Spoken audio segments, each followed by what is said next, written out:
यहाँ से निकलो, इस झूठे सुख को भूलो, इससे परिचित हो जिसको तुम सुख मान बैठे हो। कबीर साहब कहते हैं झूठे सुख को सुख कहे, ये मान रहा मनमोद, ये सकल चबीना काल का, कुछ मुख में कुछ गोद।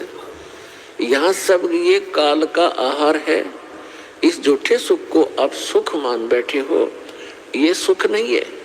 आज आप जिसको सुख मानते हो उस व्यक्ति के पास सभी सुविधाएं उपलब्ध हैं। अच्छा मंत्री है, मुख्यमंत्री है, सब सुविधाएं हैं, पुत्र भी है, पुत्री भी है, आगे संतान भी ठीक है। तो इसको हमने सुख मान रखे और 1 मिनट में मृत्यु हो जाती है, 1 सेकंड के अंदर मृत्यु हो जाती है। फिर वो सुख कहाँ गया उसका? फिर कहीं गधा बनकर, कुत्ता बनकर गली में खड़ा होगा, खा के ये सुख। तो परमात्मा याद दिलाते हैं कि तन धर सुखिया कोई न देखा, जो देखा सो दुखिया हो। उदय अस्त की बात करत है मन सबका, किया विवेका। शरीरधारी प्राणी यहाँ इस पृथ्वी लोक के जो कच्चे शरीरधारी प्राणी है, कहते परमात्मा कहते मैंने कोई इस पृथ्वी पे सुखी नहीं देखा। और जो उदय अस्त की बात करते हैं, उदय अस्त का अर्थ है चक्रवर्ती राजा, जिसका शासन पूरी पृथ्वी पर हो। परमात्मा कहते मैंने उनके भी अंदर से झांक कर देखा है। राजा के पास कोई साधु संत चला जाता है, ढेर सारे दुख बता देता है, महाराज मुझे ये तकलीफ है, महाराज मुझे ये तकलीफ है, महाराज मुझे ये कष्ट है। तो परमात्मा कहते हैं उदय अस्त की बात करे मैंने सबका, किया विवेका हो। कहते हैं तन दर सुखिया कोई ना देखा, जो देखा सो दुखिया हो। उदय अस्त की बात करत है मन सबका, किया विवेका हो। घाटे बाद सब जग दुखिया, क्या गर ही बैरागी हो। और सुख देव ने दुख के डर से गर्भ में माया त्यागी हो। फिर कहते हैं जंगम दुखिया जोगी दुखिया, और तपस्वी को दुख दूना हो। और आशा तृष्णा सब में व्यापे, कोई महल ना सुना हो। फिर परमात्मा कहते हैं कि साच कहूं तो जग नहीं माने, पर झूठ कही ना जाई हो।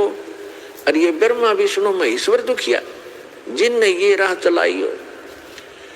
फिर परमात्मा अंत करते हैं इस कहानी का, कहते हैं सुरपति दुखिया। सुरपति इंद्र, स्वर्ग का राजा, देवताओं का स्वामी। सुरपति दुखिया, भूपति दुखिया। भूपति माने पूरी पृथ्वी का शासक राजा। सुरपति दुखिया, भूपति दुखिया। और रंक दुखी बपरीती हो, कहे कबीर और सब दुखिया। एक संत सुखी मन जीती हो। अब निष्कर्ष कर दिया दाता ने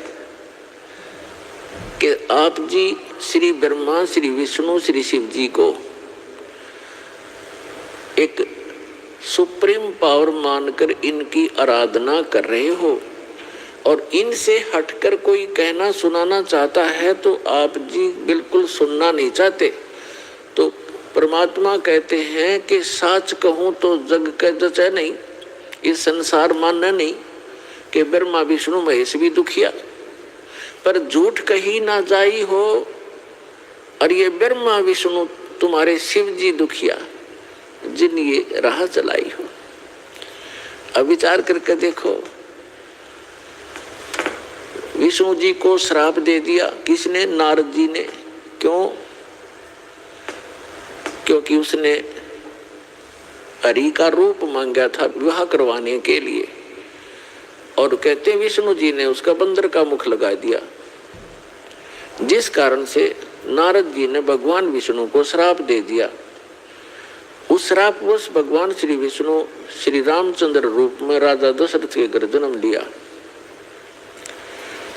श्री रामचंद्र जी का जीवन देख लो, वो कितना सुखी रहे होंगे। श्री विष्णु जी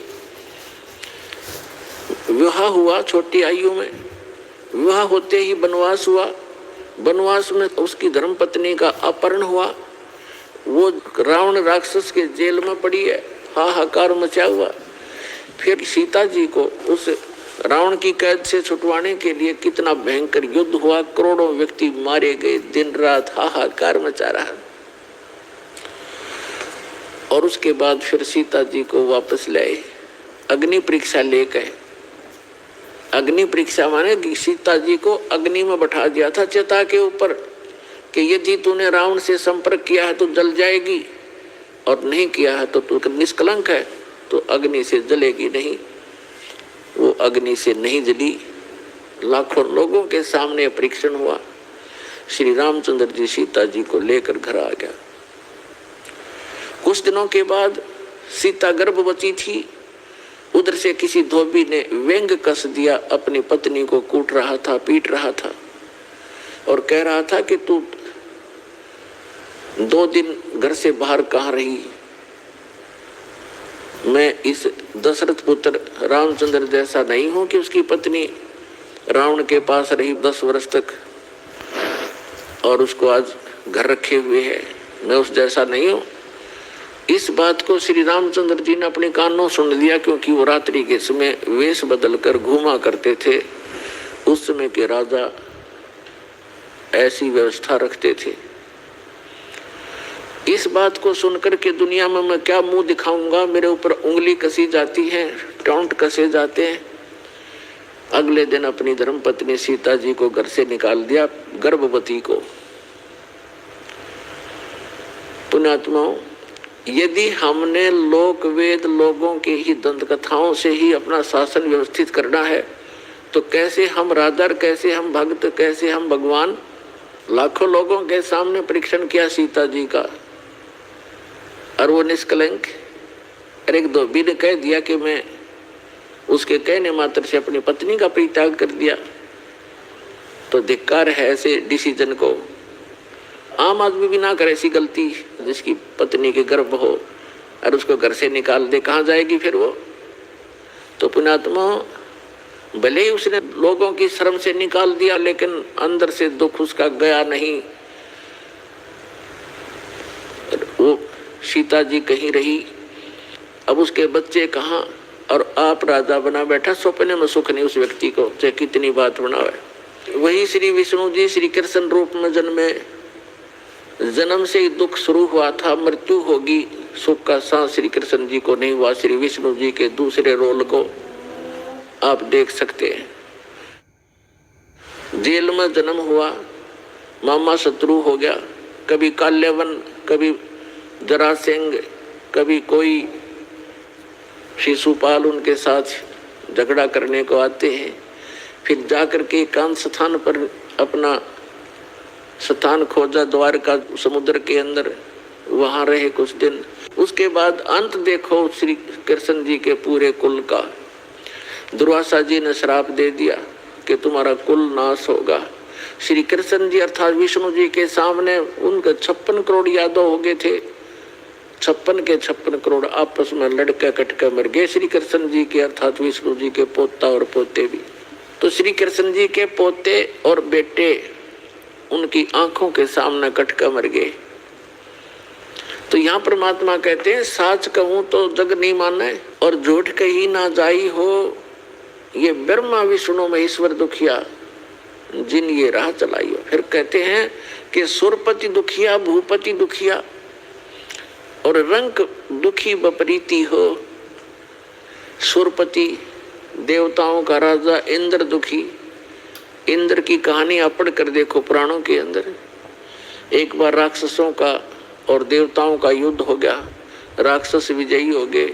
इंद्र भाग गया, गद्दी छोड़कर जंगलों में छुप गया, कोई वर्षों तक भूखा प्यासा पड़ा रहा, खा के वह सुख। और इंद्र की मृत्यु के उपरांत उस राज को भोग करिए, राजा चाहे स्वर्ग का हो चाहे पृथ्वी का हो, अगला जन्म उसका गधे से शुरू होता है। तो बाढ़ में जाओ ऐसा राज जो अगले जन्म में गधा बने। तो हम बिना ज्ञान के इस झूठे सुख को सुख मानकर अपना जीवन नाश कर रहे हैं। अब इसको सफल करो पुण्यात्माओं। हमें विकल्प प्राप्त हुआ, अभी तक इसका विकल्प नहीं था। कोशिश करके भी हम काल के जाल से नहीं निकल पा रहे थे। अब क्या बताते हैं परमात्मा के सुरपति दुखिया, भूपति दुखिया, रंक दुखी बपरीती हो। रंक यानी निर्धन व्यक्ति तो स्वाभाविक दुखी होता है, उस पर तो सभी दुख विद्यमान होते हैं। अब क्या बताते हैं कि कहे कबीर और सब दुखिया, एक संत सुखी मन जीती हो। एक संत सुखी हो सकता है इस पृथ्वी पर जिसने अपने मन को जीत लिया। मन को पुण्यात्मा जीतना कोई हंसी खेल नहीं है। और गीता में लिखा है कि अर्जुन ने पूछा कि हे भगवान, आप कहते हो कि मन और इंद्रियों को रोक के एकांत स्थान पर ध्यान लगावे, तो अर्जुन कहता है भगवान इस मन को रोकना बड़ा कठिन है।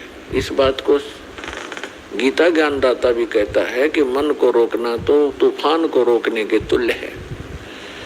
फिर भी कहा है कि कोशिश करे, उसका अभ्यास करने से उसका कुछ राहत मिल सकती है। ये तो है एक वेद ज्ञान जो इनकम्प्लीट है, क्योंकि बहुत से ऐसे ऋषि हैं, जैसे एक श्रृंगी नाम के ऋषि थे। उन्होंने इसी आधार से वन में जाकर घोर तपस्या की, हठ योग किया, इसी मन को रोकने के उद्देश्य से। पुण्यात्मा, तत्व ज्ञान न होने से हम मनमुखी साधनाएं और अज्ञान के आधार से ये जीवन नाश करते रहे। जन साधारण ये सोचा करता था कि बड़े महर्षि हैं, ऋषि हैं और बड़ा कठिन तप कर रहे हैं। उसके विषय में सूक्ष्म वेद में परमेश्वर ने आकर स्वयं बताया है कि डंब करें डूंगर चढ़े, अंतर जिन्नी झूल और जग जाने ये भक्ति करें, ये बोवें सूल बबूल। कोई पहाड़ पर, कोई ऊंचे से स्थान पर के दूर तक दिखाई देऊं मैं कहीं साधना कर रहा है कोई संत। डंब करें, डंब माने पाखंड करते हैं, लोग दिखावा करते हैं। डंब करें डूंगर चढ़े, डूंगर माने पहाड़ पर ऊंचे स्थान पर चढ़ जाते हैं। अंतर झीनी झूल, अंदर जो की तू बकवाद भरी है, और जग जाने यो भक्ति करे, ये बोवे सूल बबूल। अपने भविष्य में ये कांटे बो रहे हैं तत्व ज्ञान के अभाव से। उसके लिए क्या बताते हैं परमात्मा कि एक श्रृंगी नाम के ऋषि थे। उन्होंने ऐसे ही अपने इसी अज्ञान आधार को प्रमुख रखकर वन में चले गए, फॉरेस्ट के अंदर बैठ गए, जाकर हठ योग किया। इन्होंने क्या सोच रखा है कि पहले अपनी इंद्रियों को काबू करें, और ताकि ये भक्ति में फिर बाधक ना हो। इस उद्देश्य को लेकर के दूसरा वो रखते हैं कि जैसे वन में चले भी गए तो भूख प्यास सताती है।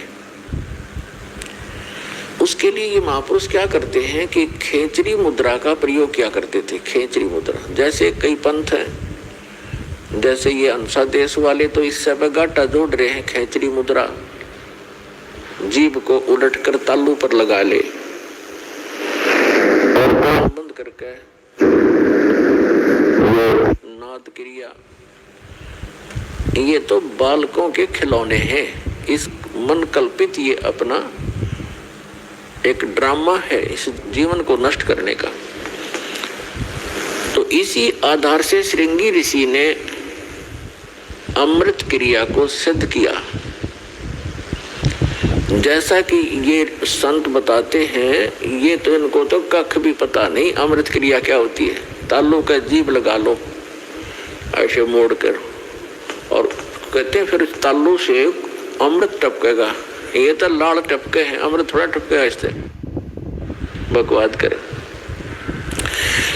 ये एक ऐसी क्रिया है जैसे जीभा को वापस मोड़ेंगे और तालू के लगाने की हम चेष्टा करेंगे तो हमारी नाड़ियां कसती हैं जो जीभा से और मस्तिष्क से संबंधित है। हमारे इस शरीर के अंदर इस तालू के ऊपर ये जो तालु है लटक रहा है हमारे, इसके ऊपर एक थोड़ा सा स्थान है, वो कम प्लेस है, और उसके अंदर एक अमृत भरा रहता है सदा, और वो अमृत वहां से सीधा चल के नीचे जाता है नाभि के पास, ऑटोमेटिक चल रहा है वो, और उसको एक कुंडलिनी शक्ति है, कुंडलिनी शक्ति बोले, नागिनी कहा संतों ने। उसकी 2 जिह्वा है सर्प जैसी, और वो उस अमृत को वो पीती रहती है, शरीर में नहीं जा पाता, वो उसको चूस करके नष्ट कर देती है। उसके अंदर एक ऐसी क्रिया है। तो फिर क्या होता है, जब हम श्वास क्रिया को अभ्यास करते हैं श्वास का, और वो श्वास के साथ ऐसे खड़ी है, ऐसे उसका नाभि के जहां वो अमृत टपकता है ऊपर से जाकर नाभि के पास, उसका मुंह बिल्कुल उसके ऊपर है ऐसे। और जब हम श्वास क्रिया का अभ्यास करेंगे, उस श्वास क्रिया से उसका मुंह ऐसे नीचे को हो जाएगा, और फिर वो अमृत जो है पूरे शरीर में जाना शुरू हो जाएगा। श्वास क्रिया से तो उसका मुंह टेढ़ा होगा, ऐसे नहीं रहेगा ऊपर को, वो ऐसे मुड़ जाएगा नीचे को। जो ऐसे टपक रहा था अमृत, उसको खा रही थी, फिर वो ऐसे हो जाएगी, उस पे उसके मुंह पर नहीं जाएगा। ये तो श्वास क्रिया का लाभ मिलेगा। और फिर जो हम तालु पत्ती में लगाने की चेष्टा करते हैं, उससे क्या होगा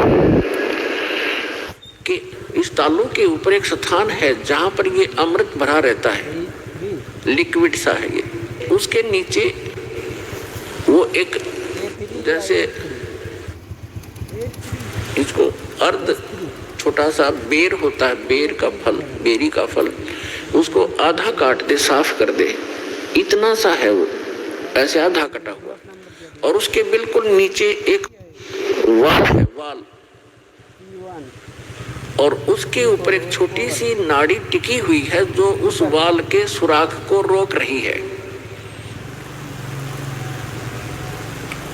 तो उस अभ्यास करने से, तो श्वास क्रिया से तो नागिनी का फन नीचे को हो जाएगा, और फिर वो नीचे जाना शुरू होगा, और जिस रास्ते से फिर वो जाएगा उस नागिनी के हाथ नहीं लगेगा, वो पूरा शरीर में व्याप्त हो जाएगा। एक स्वाभाविक ओवरफ्लो होकर के वो छोटा सा जो आधे बेर का जितना स्थान समझो खाली, ओवरफ्लो होकर जब जाता है तो वो नागिनी के मुंह पर गिरता रहता है। तो अब वो चाहे उस सुराख से जाएगा और चाहे वैसे ऊपर के ओवरफ्लो होकर जाएगा, तो उस कुंडलिनी जो नागिनी है उसके नाभि के चारों तरफ, नाभि के पास हमारी सभी पूरे शरीर की नाड़ियां इकट्ठी हो जाती हैं। उनका एक ऐसा बंध है वहां पर, उसके ऊपर वो ऐसे लपेटी हुई है जैसे आपने देखा हो वृक्ष के ऊपर बेल होती है पीली सी, तो ऐसे वो लपेटा लगाए रहती है, उसको नाड़ियों में नहीं जाने देती, और ऊपर से जो आता उसको स्वयं चूस लेती है। तो फिर वो नाड़ियों की जकड़ ढीली कर देती है, वो अपने आप मुरझा जाती है, क्योंकि श्वास की क्रिया से वो बंद हो जाती है। और फिर उससे जो हम जीवा का अभ्यास करते हैं, जो तालु है ऊपर जहाँ सरोवर है, जिसको मान सरोवर कहते हैं शरीर में, जहाँ पर ये अमृत भरा हुआ है, उसका नीचे का सुराख थोड़ा सा खुल जाता है, उससे फिर अमृत टपकना प्रारंभ करता है। अब कहने का भाव ये है कि ये सारा कुछ भी हो गया, आपकी कुंडलिनी शक्ति भी जागृत होगी, और वो नागिनी भी दबगी, नीचे को होगी, और उधर से आपकी अमृत क्रिया भी सिद्ध होगी। फिर अब क्या होगा, उससे क्या होता है कि शरीर के अंदर ज्यादा भोजन आहार की आवश्यकता नहीं रहती। शरीर बगैर खाए भी वर्षों तक रह सकता है, और भक्ति से ही मिली नहीं तो 1-1 लाख वर्ष तक बैठ कर चले गए, फिर गधे की योनि पाई। इन क्रियाओं से क्या लाभ हुआ?